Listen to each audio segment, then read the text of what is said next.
The bad people don't resign, but the capable ones, they are always going. Yeah. Why? Because they're saying, I'm being overwhelmed, and the guy who's not doing shit, he's not being questioned because nobody wants to bring work to you. You're going to do nothing. Okay. If you're not bringing any profit in that organization or that department, believe me or not, they'll not keep you. They'll not keep you. They'll not. My friend. My friend. Someone who's not doing shit, who's not doing anything. My friend. But they're it's not keeping about him. believe it, but ask your question. Do you know some people, they are just kept there because of loyalty? Loyalty? Yeah. It's not about loyalty. Why are you benefiting the company with loyalty? We know this guy has always been here for more than 10, 15 years, 20 years. And that is what new management tries to kick out. When I start being practical and based on my experiences, mutalia. Exactly, that is what we want. Because I feel like you guys are getting into my nerves, not in a positive way. No, not in a positive way, but in a very challenging way. Because you're talking about things that are not applicable. They are not very practical. They are not very practical. For example, Malik is saying, if what? If he is the boss, what he will do, he would give Dennis the work that will exhaust him. My friend! Hey. Desert vibes, we talk that truth, yeah. Deep combos for me and you, yeah. From the desert sands to the worldwide view, we elevate mind, evaluate your future. Desert vibes, keep it on 100%. Real moments, pure intent. From growth to growth. Welcome to Desert Vibes. Today is another beautiful day. I'm chilling with my homeboy brothers. I'll go by the name Masaka001, aka Pedeshen Diamond Toto Mwisho Mama, chilling with Desert Vibes and Malik the Entertainer. We want to talk about some stuff. Generally, we don't have a topic like we want to talk about something A, B, C, D. So it's something all about yani. Nimabesta mepatana, and anything can happen. Anything can just come up, and it's like. I was asking my guy here, Malik the Entertainer. Yeah. Like, you don't have to tell me when you came to do Qatar, but I want to ask you the same question I was to ask you, like, ni kitu gani ambayo umefanya since you came to Doha, like yeah, it's a new thing, it has come to your life, na kuna kitu gani ambao ulikuwa unafanya Kenya, you're not doing it in Kenya? Yeah, here in Qatar. Here in Doha. Here in Doha. Like, you came to Doha, Qatar. Yeah. There's some characters and behaviors you used to do back home, and also when you came to Doha you stopped, maybe, but again new ABCD. Well, for the 2 years I've been in Doha, kitu naweza sema nilikat ni temper. I mean, it's still there, but ilibidi nimepunguza. Okay. Previously was due to my previous work And environment as well. Kureact ilikuwa like instant. Okay. This guy was sodium, man. Kwa sodium kitupo kwa maji. Yeah. Instant. Reaction ni on the spot. So ungenipata especially club nini, I'm drinking and you happen to spoil my mood. Tunadeal na wewe hapo and then it's either unigonge ama nikugonge. And was it a good thing to you, or right now you will be no, it wasn't. And considering this is Doha, you can't just go even pointing someone is an issue. Okay. So now I tended to come and I had to, actually my sister was like, Joe, she knew my temper. Having a sister, unajua lazima unamprotect hapana pale. Yeah. So she has seen me in action, swinging one here, one there. Okay. So alikuwa like, by the way, ukienda Doha, punguza temper. Hey, yani, you know, there's something you have said. You are protecting your sister. Me, nilikuwa namtandika. Mine was opposite, like, you know, yeah, man, siblings always fight. Okay, there is that sibling rivalry yenye inakuanga, but mkiwa wadogo. So the temper thing is the thing that you carried off. Yes, and apparently hii temper hata si yangu. Ya nani? I got it from my dad. He got it from his dad. Okay. That is an excuse, man. But it's not. My dad is someone who can. You're saying your temper is inherited. Yes, it is actually. It is. My sister has it, and I have it. My dad has it. His dad has it. Had it. Yeah. Na sasa ni kitu gani mpya nyingine ambayo this is a new something like this is new Malik in a way that I took in the home address. This is not the Malik we used to know 2 years ago. Like Leave along the dreadlocks, because for me, I know you, when you came here you didn't have the locks, now you have the locks, and they grow, by the way, and you know they can fertilize a gun, but so far they're looking amazing and everybody loves them. Ni kitu gani nyingine mpya ambayo wewe mwenyewe unaweza sema the past 2 years it has added up in your life?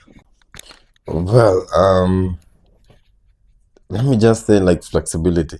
Although previously nilikuwa msewa, I can't, coming here and starting to work in hospitality, mimi, I was never used to smiling. Okay. Talking to someone and I'm smiling. I never used. It was not me. I don't know, a normal conversation. Singe smile kabisa. Nikuangalie niseme, they know. So no, we can say maybe. I mean, like, it changed my. It gave me a whole new personality. Hata log singeeka. Okay. I was doing a clean shave everywhere. So hospitality has to a person clean shave waxing sometimes. Yeah, we can You can wax your head like Collins. Hii ni kipara hii. Hey, amazing. Hakuna waxing. Hii ni kipara. I heard him telling somebody that I do waxing. Hey, that somebody must have been a lady. Must have been a lady. So for Malik, let us say my hospitality has made you to be a guest service executive in a way that now you are that. Yes. By the way, it was so amazing to see you. Like you can fit in, yani. Like you're that kind of a person with this kind of an aura. Like you see, in the department where you work, the moment you joined there, it was not easy. I was there with you. Yeah, it was. Because you can never stop a staff from shining. We got some people, when you bring them from here to here, they bring a different energy around the area. And some people, they might tend taking it positive. Some people, they might take it negative, because they'll be like, maybe this guy is outshining us. You got the point? Or this guy is doing beyond what is supposed to be done. For us, we don't walk up the dragon, because you know when you walk up the dragon, what it does. Some be like, atachoka. You know? Yeah. But if this is you, this is you. And that's why you find it easy for you to maneuver in other departments. Like they can, okay, we need a task force for us to assist us here. If you didn't have that personality, they can never allow you to fit in those areas. Like, no, that guy not at Choma. The places where you're going to send them. Because, you know, there is back of the house and there is front house. Some people, they are okay to be in the front of the house, and there's some people, they are okay to be at the back of the house. I guess you understand what I mean, right? Like kuna mse kazi yake tu behind the scene, like ni mtutu wa basement, ni mtutu wa generator, wa MR2, MR4, those kind of areas. Like this guy is pointing at me, but it's okay. No. Yeah, let's carry on. For us, I'm just kidding. I'm just kidding. I'm just kidding. You know what I'm saying like this? Yeah. Kuna mahali ametaja zikaanguka pale. Mahali moja. Kana kupiga bari ya wewe tu za hapa tu. No, kuna mse amezoea kufanya back of the house. Ukimleta lobby anaogopa wageni. Do you know that some people who are scared to approach? Yeah. Unaambia nena ulizida guest anataka nini pale? Hata in our own department, there are some people like when they have guests, they're like, no, I don't know this. Yeah, I'll have to send someone else. I don't know, you speak to them, you know, because I want to get confidence and yani ya ku approach mgeni yani. No. So it's maybe they have low self-esteem, something like that. Mostly, yeah. So you can see, so Dennis, you see Malik anafanya job kule area anafanya. But sometimes wanamweka hapa. Unajua, when people they trust you in front of the guest, is because they know you can. They know your capabilities and you can deliver. You can apply the standards which are required by the hotel, right? But kuna msee you're stewarding unataka tax force, sasa mtu unamleta mbele huko. Na sorry to say stewarding, because people they think stewarding that the last in these careers, but no, those people they do a lot of good big job, because without them tutakula na sahani mbaya. Magesi watakula na sahani ziko crack, ziko na mafuta. So they do a very great job. Actually, me, I normally support the people from the ground. Actually, if you consider it, ukienda kukula place and the fork is having some. Yeah, you can imagine they have to make sure the glasses they're shining the way like brand new. So they are, and our areas they're, you know, like housekeepers, right? So for Malik, big up, actually, I'll give you a handshake for whatever you're doing, and if you continue doing it, you have a potential, because huyo jamaa alikuwa anapigana na besti yake mgeni hapo, anaona mpaka lakini mwisho akaelewana, kwa sababu unaona kwa nini unataka kuchukua hii position, mimi niko na ama ni aje. But I was more of a threat. Yeah, so at the end wakakuja understand na nini, there's some things you can never do. Alafu sasa kuna wewe sasa Dennis, the Desert Vibes. Upo. Yeah, I'm talking about personality of each and every. Hata nyinyi mtaongelea vile mimi niko, kama if you know something about me. We know everything about you. So too negative to be on this platform. Okay, they're not very pretty. Unaona umekuja umeblend very easily. Like this is how we are Kenyans. Like we go places and we fit in immediately. No, like we know what we are supposed to do. Yani tunajua job yetu ni gani, and within some few days you don't isolate yourself. Why should you isolate yourself? Kwani wewe mchawi nini? Like so kuna watu wanakuja alafu they take time to blend in, but I'm happy to have you guys as my friends, and na leo tumepatana hapa tena kwa Desert Vibes. It means this is a platform for everybody, yeah. So drop your comment there and let us know what you think about maybe something. Swali yako ilikuwa gani, like the challenge he head back home. Yeah, like something that I've changed. One thing that I can spot, like I've made a difference on. Nikiwa home, nikiwa hapa. Me pia, I would say that temper. Like back when I was in secondary school, I used to stay with my bro. So it happened that every time juu nilikuwa day school, ulikuwa unaona msee amekuja ameambia my bro, manze Dennis is very good. My brother came and told me, you know what, itabidi tumekupeleka kwa pastor ujiombe vizuri. We need to know, why do people say that you're good but from our eyes manze wewe ni like you're the worst. So he used to say that I have this ego in me. I don't know whether I'm classifying the pride. Yeah, exactly, the pride. I used to have it.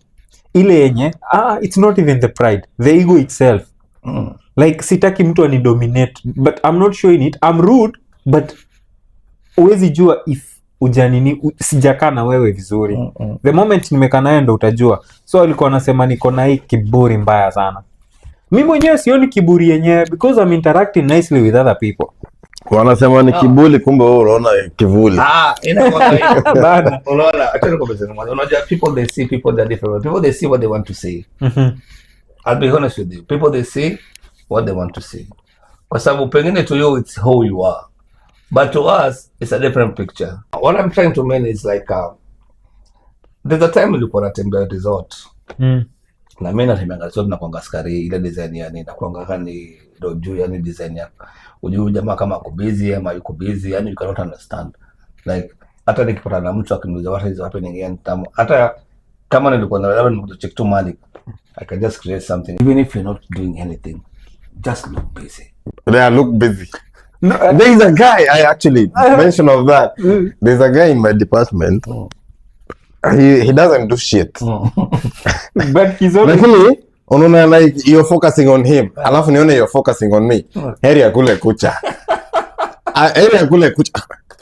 Utamuona tu ako busy doing nothing. So hata po another task. Ule jamaa just do this because ule anakula kucha. You know what happens? I'm busy doing nothing. You know what happens? There's a guy who said if you don't have something you're doing and you don't want maybe to be given another task, wewe ukipita tu penye mabosses wako haraka. If you walk hurriedly, they will think that you are busy. Wallahi, I employed these ones and I said, shit, it's happening. Man, this guy cracked the code, man. This matrix works. And ama you go with the reverse card. You go tell them, you know what, boss, I'm doing this, but when I'm done, I'll come to you and then you're gonna. Yes. Because if you pass them and you don't say anything to them, they will call you. So the best thing is to say hi. Go there, counter attack, and then now you can. Hello, Mr. Dennis. How are you? How are you today? How's everything? I'm heading. I need to take this plier. Okay. Good job. Once you're done, just come back. I'll give you something. Just make sure you don't come back. That's crazy. Yeah. People, kuna wase wanaonanga management somewhere. They cannot go through there. They cannot pass there. No. They'd rather make a U-turn. Anyway, on a top level, my ex-comers are on. No, go. But these people are not supposed to show them that you fear them, because you're here to respect each and every person. For me, I'm like that person. I'm not scared of anyone, to be honest. Don't fear. I've seen shit. I've seen a lot. I've been here for long. In a way that very nice shit you've seen. Of course. Hata kama wewe ndo kinara wa hii organization, ako pale, if I was going that side, I will still go that side. And the best thing I will do, I will show him that I've seen him. And you make sure he has seen that you have seen him. Hey, good morning, Mr. Dennis. How are you today? How's everything, boss? All okay? All good? Fantastic. And you see, if it's an Arabic, I'll go with him in Arabic style. If it's English, we'll do English. Then you'll be like, I'm running! Just taking some time around here, just doing some of my normal patrols. Hey, kizungumini pale kidogo na nimemtoka. Hata kama nilikuwa na kitu nataka kuniambia, nimesha mix na mambo zingine hapo na nimemtoka. Yeah. This is something we are good at. Communication. The word communication. Yeah, communication. If you're good in communication, my friend, nakwambia you can dominate. Is it something with Kenyans that communication is top tier? Yeah, it's the curriculum that we grew up with. And this apparently this communication doesn't go when it comes to relationships. We'll come to that. Before I forget. You see, there is this concept of somebody is not doing anything at work, so anajifanya ko busy. Do you know what? Like the bosses truly knows that this person doesn't do anything. Yeah. They are fully aware. Yeah, they are fully aware. But they won't give him a task because they know this guy won't deliver the same way Malik will deliver. We have Collins. He doesn't do anything. We have Malik. I'm the boss. Do you think I will come to you? I tell you, you know, do this. No. Yeah. I will give somebody who will deliver. To you. I have a question. Yeah, go first. I have a question. So the person who acts busy but doesn't do shit, right? But why is he still in the organization? I'll answer your question. Okay, tell me. You know why? Let's say I'm the manager, okay? I know, like, typically you don't do shit. Wewe nikukupea a task, I'd rather do it. But I'm the one who hired you. I interviewed you, I hired you. My boss doesn't expect me to tell him, you know what, Colin is not doing shit. And I'm the one who hired him. Hey, so what will I do? I'll go to Dennis. Dennis, do this, do this. So now, Dennis is suffering from what? There's a term for it. I'm missing it, but he's gonna be competent, but he's suffering. I'm punishing my most competent person because I don't want to take the accountability that I hired shit, which is Colin, and my boss is gonna know I hired shit. So he's gonna question me because of you. No, you're not answering my question.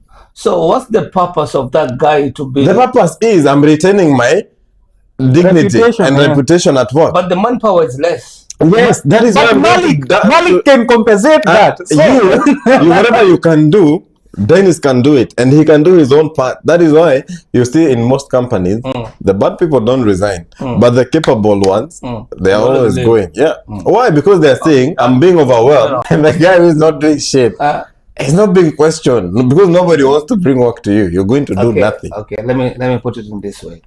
For me, I think every person in the organization, they do have a purpose.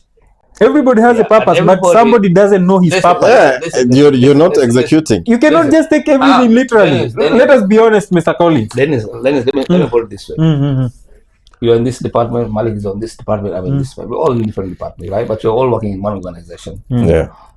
So, I'll put it my side, okay? Let me talk about my side. In my department, let's say we are 5 people. And each of every person here is capable of doing different tasks and wonders. Okay? Like, if it's about guest service, they know if we send this guy, he will fit in. Okay? If it's between a guest and the guest, you want to go resolve a confrontation, something like that, let us send this guy. Okay? We have some loads, we need to push them from this area to another area. We can call Dennis. Okay? We need somebody to go do some paperwork. Okay, we know, we will send. Yani the managers, when they have their team, they know each and every person what he can do best and what he cannot do. Because we cannot all be the same. We are all working under one task, one responsibility, let's say, to deliver something, okay? But I mean, yeah, I get your point. I truly get your point. No, I'm not but getting this doesn't apply in all industries. Because get me right. Well, get me right. Let me make get me right. Dennis, please. There are some things that are predictable. If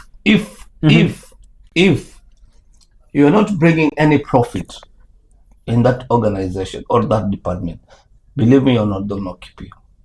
They'll not keep you. They'll not keep you. My friend. my friend. Someone who's not doing shit, who is not doing anything. My friend. But they're keeping him. Believe it, but ask your question. Do you know some people, they are just kept there because of loyalty? Loyalty? Yeah. It's not about loyalty. Why are you benefiting the company with loyalty? We know this guy has always been here for more than 10, 15 years, 20 years. And that is what new management tries to kick out. Yes. Who come with new ideas. Yes. But unakuta mse ako kwa department for more than 10, 15 years. Okay, but even the system, alipewa login zake since I joined, lakini hajayo login kwa hiyo system hata siku moja.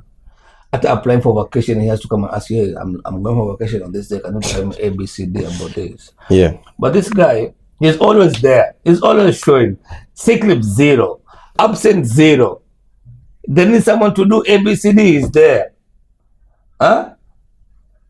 I know. Me, I'm not going to take it personally, but I've seen people who are managing in the departments and they actually, they're just there because they've been there. No, let me ask you a question. As a manager, is that someone you'd keep? For me, I'll kick out, I'll fire. Then why do you think they haven't done so? There's this book by Robert Greene, 48 Laws of Power. I heard someone saying we shouldn't read it. We should read that book. And the first law is never outsmart your master. So the moment your master or maybe your superior sees that you are a threat, no matter how hardworking you are, you will be the person to be kicked out by him, and he will leave this crap that you're calling, you're saying he doesn't do anything. He will keep this guy because this guy truly understands how human nature works. How the system works. It's not about how the system works. Malik. Yeah. Me wanna CEO. Me ni CEO. I'm not a CEO. No. Do you act busy when you're not busy? It's because the personality I've kept there. Because Colin is one of the guys, he has the work of a busy person. Anaweza kuwa anakuja tu kukusalimia, but he's gonna be... No. Unajua? He's talking about himself right now. No, just kidding. I'm telling you. D. Hii maisha paka uje kufit in. Lazima ukuwe con master. Yeah, the guy was just... damn it. And unajua, I'm going to see Malik, but I'm coming. I'm going to the resort. I'm coming. Anakuja resort. That guy cannot do that. No, he cannot do that. He cannot do that. Tena. No, wanajaribu kuleta mshene about you in a negative way, no, I cannot do that. No, that is not him. I cannot. You know, I was reading a book by this guy, Dolph Robelli. It's The Art of Thinking Clearly. He said there is a biasness, I can't remember its name, but alisema kitu to do with if in most cases unapatanga the managers ama the directors of any property or maybe any company, they receive plenty of negative stuffs, of course, about the staffs. Staff ya kwanza ni you, so they receive plenty of negative things about somebody. Let's say if you are the boss and I'm gonna snitch about what this guy did. Yeah, I'll snitch. I'll come and tell you blah blah blah blah. So if you are the head, just introduce and tell them, I just want to hear negative things about people. You'll eliminate these things of people coming telling you behind the other person back, and you'll receive more positive stuff than you have ever received before. Unaona hizi negative, they will become more limited. You as a manager, or you Malik as a manager, will you promote someone who brings to you mishene and gossip about other people, or you'll eliminate the person? Okay, personally, you as a manager right now, you Mr. Dennis, you being the manager of Tata, what you do, will you elevate or eliminate? The personality I have right now, it does not allow me to do that. To do what? To do what? Najaribu kuhepa. Okay, so if somebody snitches, I'm a guy who values my own values. I'm virtuous, by the way. So kitu ya kwanza, if it's not right, don't say it. So the moment you come, you tell me, you know what, boss, you know, maybe Malik is trying to do this because he wants this. The moment you say maybe, get the out. Do you believe in the quote which says that who tells you about others, they will also tell others about you? Why should I believe in that? There's something that, listen, there's something, there's a saying that goes, what Susie tells you of Sally tells you more of Susie than of Sally. Like what you're trying to tell me more of Colin, it tells me more about you than of Colin. Because if you're telling on Colin with me, What if chances are you're gonna tell on my boss on me. What if I'm entertaining what you're doing? It's the same thing. And no, actually, this is it's a Bible quote. Verse like who tells you about others, they will always tell others about you. I'd be so stupid to listen to whoever is feeding me, other than me being on the ground. Make sure that it is making me look like a shitty manager because I'm not on the ground to even know my stuff. As a good manager, I'm supposed to know your capability, his capability, and his weakness and your weakness. So that when I'm delegating like work, I'll know I won't give you work that's gonna like drown you or drain you of your energy, or you're not gonna be able to deliver. Hey, let us speak based on our experiences, or let us be very practical. When I start being practical and based on my experiences, mutalia. Exactly, that is what we want. Because I feel like you guys are getting into my nerves, not in a positive way. No, not in a positive way, but in a very challenging way. Because you're talking about things that are not applicable. They are not very practical. They are not very practical. For example, Malik is saying, if if he is the boss, what he will do, he would give Dennis the work that will exhaust him. My friend, No, really. Let me tell you something. Colin asked you. No, he mentioned it. He said there are some people he sees they're afraid of going to face the guest. I don't want you to the whole thing because of one person. You, because you know definitely. I'd rather if Colin is patrolling.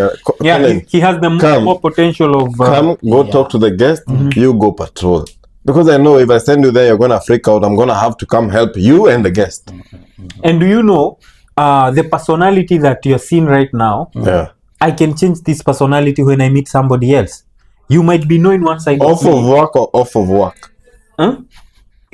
Whether I'm at work or whether I'm not at work. You know, what I want you to do is leave your personality, your personal personality at the gate. About work ethics around because the career part is very interesting. But nitaambia kitu kimoja, kufanya kazi katika organization like where we have different diversity of people, it's simple but not easy, because you all under one responsibility, but everyone has different capabilities, right? Yeah. So sometimes someone might think maybe you are doing better or you're doing more than what you deserve, or but it's you, and the people, they hate what they fear. Like most of the time I came to believe like people, they hate what they fear. I cannot hate you for no reason. There's a reason why I don't like you, because maybe you're better than me. Can I tell you one thing? Yeah. Tell him two things. I will tell you two things then. Machiavelli, the guy who came up with this political philosophy, he once said, if people cannot love you and respect you at the same time, is it respect? He said, better being hated and feared if being loved and feared doesn't work. So afadhali unichukie. Which one do you prefer, to be loved or to be hated?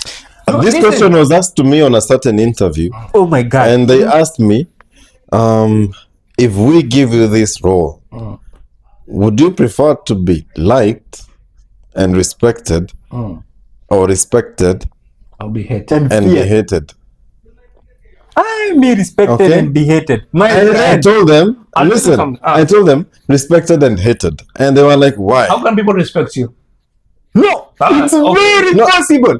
No, How would you? Oh my God. because listen, Wait, when I'm coming here, I'm not here for you to love me. When I start mixing this love and everything, I'm not creating the boundary we're supposed to have at work. So I'm gonna tell you to do this. It's not comfortable for you. What about integrity? Integrity is when you're doing something when nobody is watching. Okay. So if I'm gonna come here and I'm like, Mchanu anatoka Mombasa. Swahili ndo anaelewa. Kizungu mkuti. Integrity is doing the right thing when nobody's watching. Okay. When I assign you to a task, you're gonna do it whether I'm there or not, and you're gonna do it as if I'm there. Okay. Like you wouldn't do it any different. The way I usually do my tasks. And how will people respect you? People will respect Can you finish what you said? Like you went to an interview, then they asked you. They asked me. So after they asked me, I told them, I'd rather be respected and loved and hated. Why loved and hated? Because if I have a deadline and I assign something to you, you're gonna make sure you do it.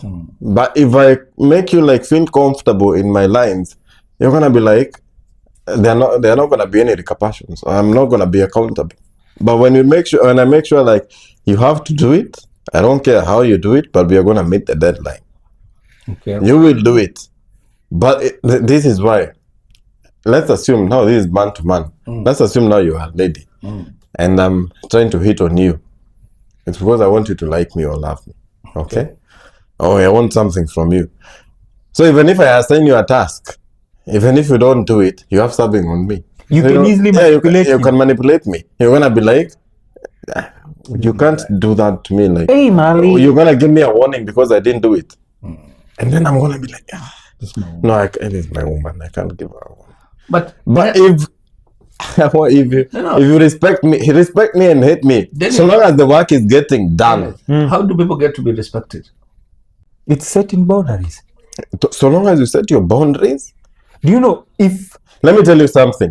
If I come to you right now and I yell at you and I go, the second time I yell at you and I go, most likely that time I do it, you're not going to speak up for yourself. But the first time I yell at you and you speak up for yourself, exactly. The next time I'll come with a different approach. Right. No. I'll be like, Colin, why are you not doing this? Hey, don't talk to me. If you lower your tone, I can hear you are quite audible. Can I interject? Next time I can't. Yeah. You're gonna get there. When I come to you next time, I'll be like, Colin, can I call you aside? We need to talk. I wanted to say that people, they won't respect you if they don't fear you. Like people that cannot follow you if they don't fear you. Yeah, you have to be like. There is a. Yeah. You made a point there. You have to create, okay, in people to respect you, the way you said, to set boundaries. Like there's somebody who will walk in the room and say, hey, excuse me, I want you to come up. There's something we're supposed to come and do outside here. Okay? And the someone, hey guys, I have something I want us to go and do here. Can we go and do it? Someone take Malik. No, it's not about the tone. It's not about the tone. Actually, let me tell you something. It's not the about tone the tone. always. No. Habibi, listen. If we will dive into this tone matters. It does. Dennis, but it depends with the first impression. Did you see the difference I said? Let me show you. Let me show you. Can we go outside? I want something else good to One of it you commanded. Yeah. And the second Dennis, you have to listen. Dennis, you have to listen. The second time. Unaona? Amenyamaza ya kwanza. The second one, you come soft. Like, yeah. Okay. Dennis, listen. Dennis listen. And then Dennis agora, I don't listen. You know, utasikiza. Dennis, I have a very nice philosophy on this. Yeah. Dennis, they can never follow you. Exactly. If they don't fear. And where is that? Our big boss, I won't mention his name. Our big boss, he doesn't instruct, he commands. That's how it's supposed to be. I want that thing to be moved from here to here. And he doesn't tell the, if you see the junior staff, he'll tell the junior staff. If you see the head staff, he'll tell, hey, I don't want it to be there. I don't want that ring light to be there. There is a difference of, I want this from here to there. And can we move this to here? It's Now- like you're questioning for my authority. These are two people. Can we move this from there? I'm speaking to my boss. But when somebody who is more superior than me is speaking to me, he can easily command. To be honest, I can't just Now command my boss. you as a boss, are you gonna ask or are you gonna instruct? Man, I will just instruct. Because I already possess Why power. won't you ask? Without a challenge. Why won't you ask? Huh? Why will you not ask? You're gonna go ahead and instruct. Then that's not leadership. How come? How come? Okay, like If you want to Okay, be now listen. if I'm sure If you're asking, Malik, yeah. if you want to be a leader one day, Mhm. you must learn how to follow. If you can never learn how to follow, you can never be a leader. Most of Exactly. the leaders, they have came through following instructions. In order for you to be the top shutter tomorrow, so that you can instruct things to be done right now or just now, And you have to be I'm And let me tell you the best thing about knowing how to follow so that you can now tell others to do is By the way- because when they ask you how can it be done, you have the know-how. and knowing how to You're not follow. gonna be like, give me a few minutes, I'm gonna come back. Because if you know how to follow, it means you've done it before. And So when knowing- you're telling someone to do it, it's because you know how it's done, you can do it, And you and know- you can teach them as well. If they tell you, I don't know how to do it, you're gonna tell them, watch me, or rather help me. We can do it together. Next time you can do it alone. Unaona? Haitakuwa like you both are learning, yet you're the boss, he's following you, but it's like a blind person leading another blind person. Another blind person. Oh. But knowing how to follow, you need to start by following Desertvibes. Of course. Okay, Follow yeah. this up. By the way- no marketing skills. Marketing. Now with that, I wanted to tell you there is this operation that was done. Ilikuwa inaitwa sledgehammer. General said, Karangi, he said, for there to be peace, it has to be installed first. Okay. You have to show people chaos, and then now you show them That's big. something without chaos, and then they want to be like, they know the difference. Hey, wacha twende. And then now you tell them, which one do you prefer? Mnataka tukuja huku na vifijo ama mnataka tukuja hapa na amani? Okay. Yeah. If you have the guns, bring them in. Ama tutaonyesha we have more guns More than you have. More capabilities of- capability, yeah. Kama ni kupiga tutapiga. Yeah. You guys are having So the you have to pistol. surrender. You have to surrender. And if you won't, we are gonna make you surrender. So now if you are a leader, unaendanga hapo na you guys, I want us to be this kind of team. I want to know the challenges you're having before I can be tough on you. Unaona? That's why most of the briefing, the stand-ups we do, after the briefing by the top shutter, you normally ask, do you guys have any questions? Why? I have so many questions. Because if you cannot don't know ask. how to execute something, I want you to tell me now. Yeah. Nisikupata kwa ground. Ufanye Uanze kuniambia zilienda zikazaa zikarudi na watoto si wake. I want you to tell me like, I have a question about this and this. Did you understand? Now, when you say naam and this naam is not applicable there. Now at that time I'm authorized to give you shit. But you know, sometimes there could be sarcastic questions. Fantastic. Yeah, like they ask you, does anybody have? They are using this one as a bait. Like, The moment you open your Having a mouth, question. but I'll tell you something. Most of the time, when the managers or the directors they ask in briefings, like, do you have anybody with a question? Nobody like raises hands up like saying they have a question, because everybody is like, And- whatever it has been said, okay, very well. It's clear. Very nice. it's clear. You have been employed in different companies, plenty of them, right? You have interacted with So many employees from several companies. Yeah. Every meeting, whether it's you have a staff party, whether it's briefing, whether it's meeting, they usually ask questions.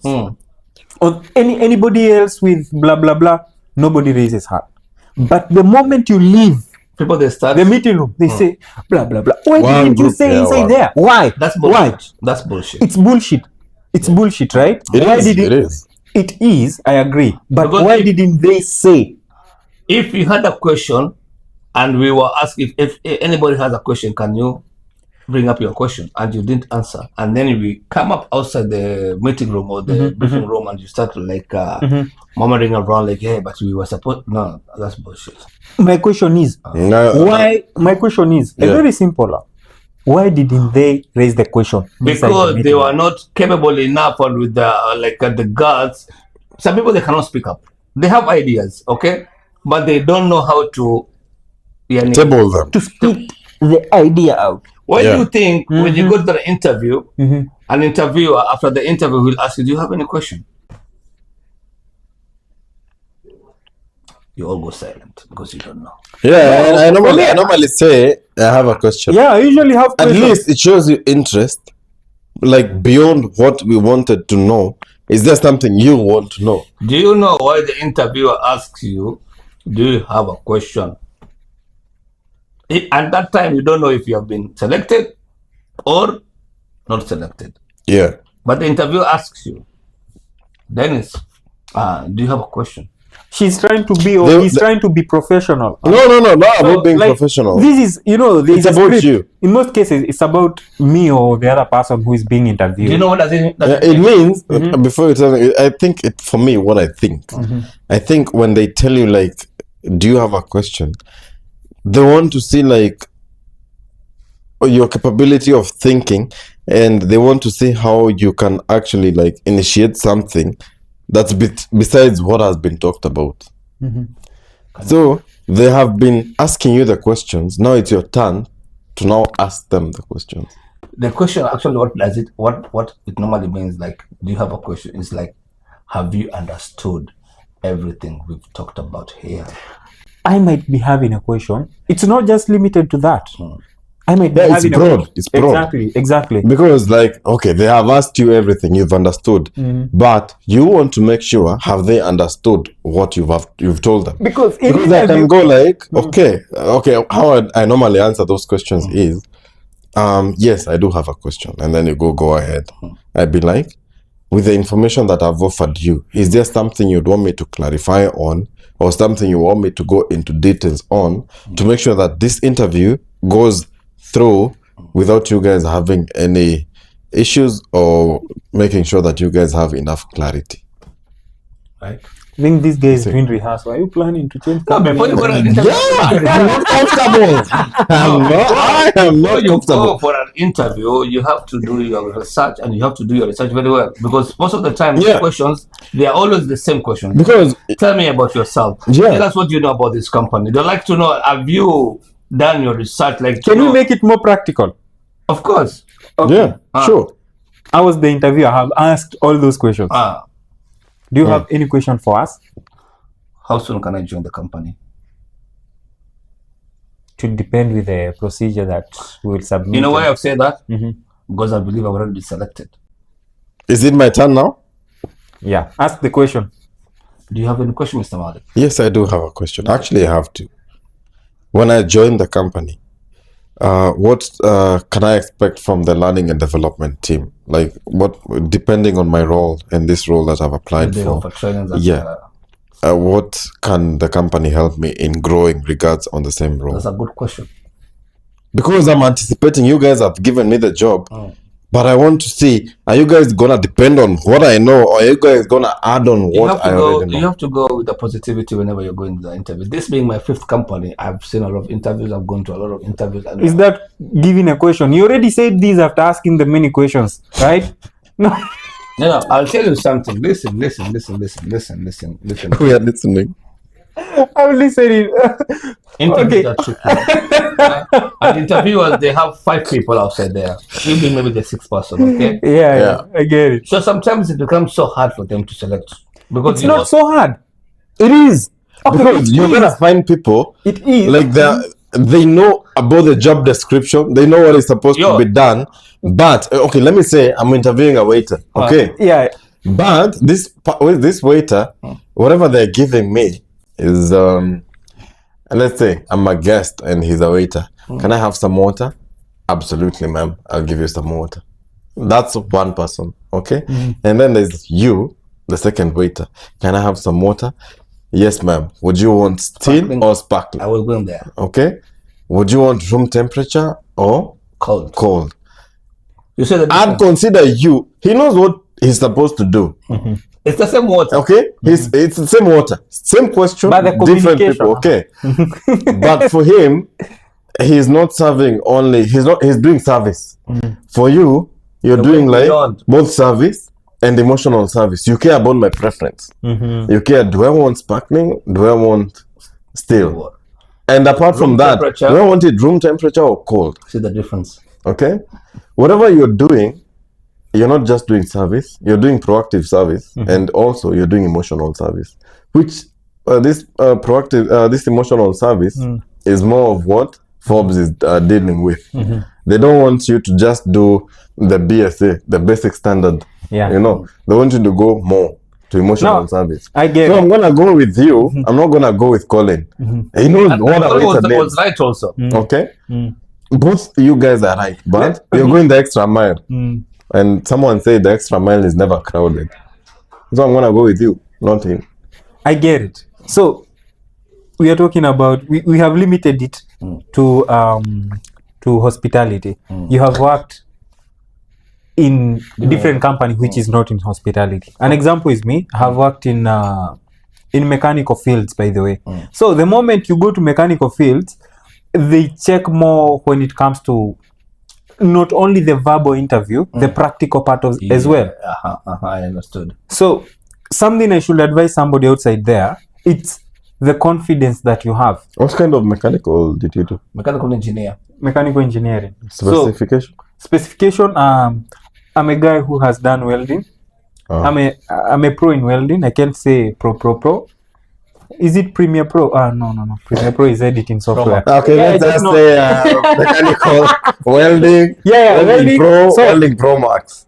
And I remember... I asked that because I did actually mechanical. But I specialized in hydraulics, hydraulics. Oh, yeah. That's why these guys... I did Bachelor of Commerce, BCom.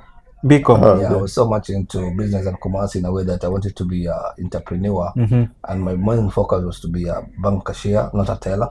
Like dealing with kind of bulk cash. But things didn't go well because when I went to St. Lawrence Academy in Kampala, Uganda. I did 2 years with St. Lawrence. Then I went to Kenyans in Uganda, KIU. But things, they went upside down. And because of the shit which is happening in 70, I found me and my guys, we migrated from Kampala. We went to Burundi. So families, they thought we were in Kampala, but we were actually living and having a good time in the kingdom. Are we gonna need napkins for this? It's not a sad story. I wish. It's a sad story. Yeah, if wishes were horses, everybody would have ride them. But whatever happened those days when I was in my and now it's like I don't know, it's so sad, but anyway, it's quite sad. I'm trying not to cry. That's where we are right now.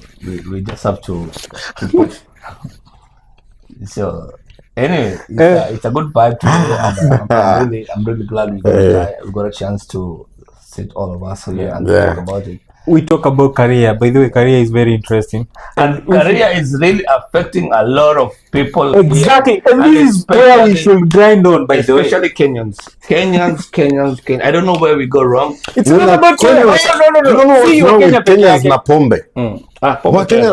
Pombe. Wakenya wanakunywa pombe, sigara na wanawake.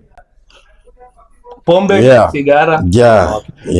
Kenyans be good. I mean, ladies, they're not bad, but pombe. Listen. Mimi hapo niko silent. Unajua, when you talk about East Africa, I used to know that East Africa is all about Kenya, Uganda, Tanzania. But right now, Kenya, Uganda, Tanzania, it's not only the East African countries. We have Burundi there, Rwanda. But right now, I think Rwandese, they are doing better than us. The only challenge, the new generation, the Gen Z who are coming, they are coming with a version of how Kenyan we are. Because for us, academically, we're good Kenyans, okay? Like Rwandans, they have this French stuff, like English is not a top tier in their countries. But right now, they say English is for business, French is for romance. So most of the countries which used to stabilize, like they have to speak French, they are no longer doing it. In a way that, because in the market right now, they consider more about English being a business language, and this other language like French, Italian, Spanish, like they're not there, like top tier. Chinese, Paroski, like you can have an advantage if you speak these other languages. Okay, you can assist in sales. Why do you want to go and learn Italian whereas you can speak Kikuyu? Kikuyu is a very romantic language, by the way. It has never reaching a level of being international. It is.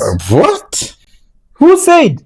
He doesn't do business. You didn't Have see- you not had Only Mwangi Nairobi. playing internationally? No. Listen. Do you know Mwangi first of all? Kikuyu can help you in Nairobi. Do you know Mwangi? I don't do Mwaki. I do know Mwaki. Nakere mekere mwana mwate. No, you don't even know the lyrics.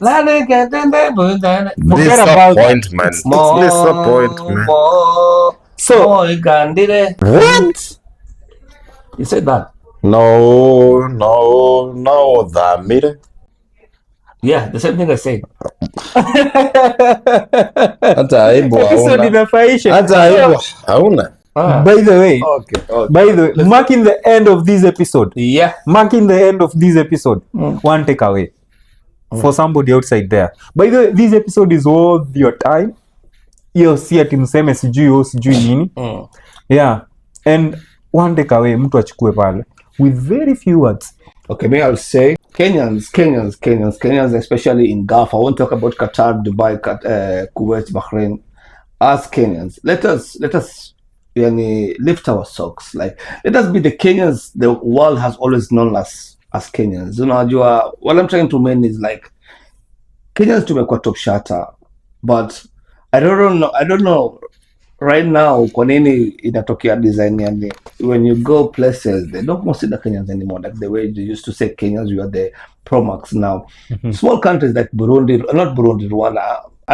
Why did you disqualify Burundi? Burundi, It's a big country. A big no, Rwanda, they're doing better than Burundi is a now. big country. It's not Yeah, okay. based on It's his, not okay. Okay. Yeah, like Kenyans, let us do what we used to do and what we've been taught how to do, and I think Which is what? Like, okay, if we do that, we will follow so many paths because we have so many teachers online. We have so many teachers who taught there. Kuna mtu alikuwa anafunza watu kufanya hii, mtu wa karate, tutafuata wa karate ama tutafuata wa siasa. Tutafuata wa siasa ama wa finance. no, Kenya, Tutafuata plot maguta. Proud to be Kenya. Proud to be Kenyan, but you don't know any Kenyan. By the way, this platform goes more not only to the Kenyans. It's not just limited to Kenyans. Okay. We are speaking to international, you know. Oh, really? Yeah. So the moment you say Kenya, like He knows Spanish. Espanol. Espanol, Yani si. Ayo, see. Arabic is لا better. يتكلم عربي. أنا أتكلم عربي. أنا أدخل يوم خليجي.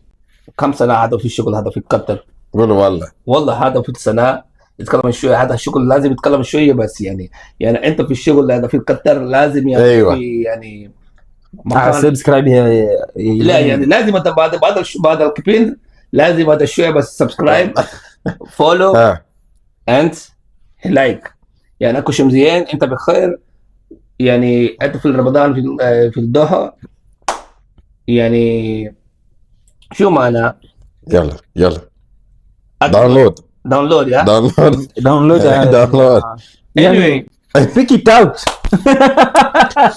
yeah. Anyway. Another language? no only Arabic. Yeah. You know another language apart from Arabic and yes. Spoken Dutch.